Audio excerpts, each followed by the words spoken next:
Hello guys, welcome to my channel. Today we are going to see how to fix Windows 10 update error code 0x80070002.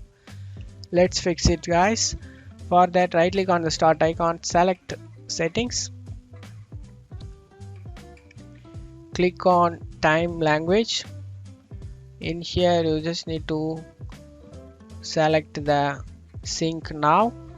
Before that you just need to select the time zone in your location and select sync now and check you set the correct time or not, or check that date and time is correct over here, or you can also disable the set time automatically and set the date and time to manually.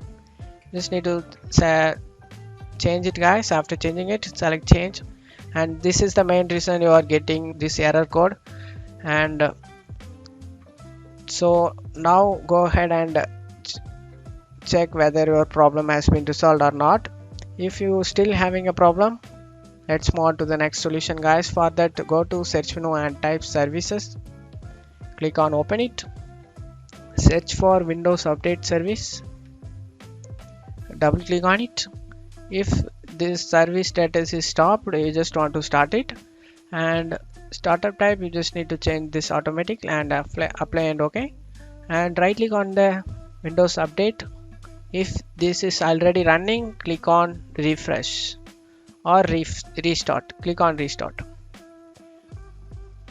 and after doing it, close out of here. Hopefully this can able to resolve a problem guys. But if you still having a problem, if this solution doesn't resolve your problem guys, let's move on to the third solution.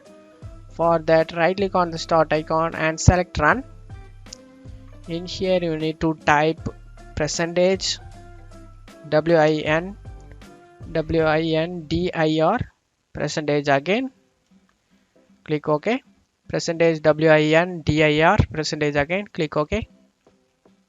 In here you just need to search for software distribution folder guys, double click on it and double click on the downloads.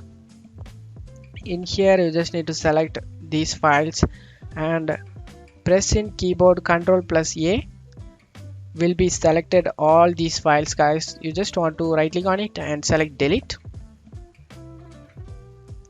After deleting it, close out of here and go ahead and restart your PC, and after restarting your PC, your problem will be resolved. That's it for today's video guys. Give me a like and subscribe. Thank you.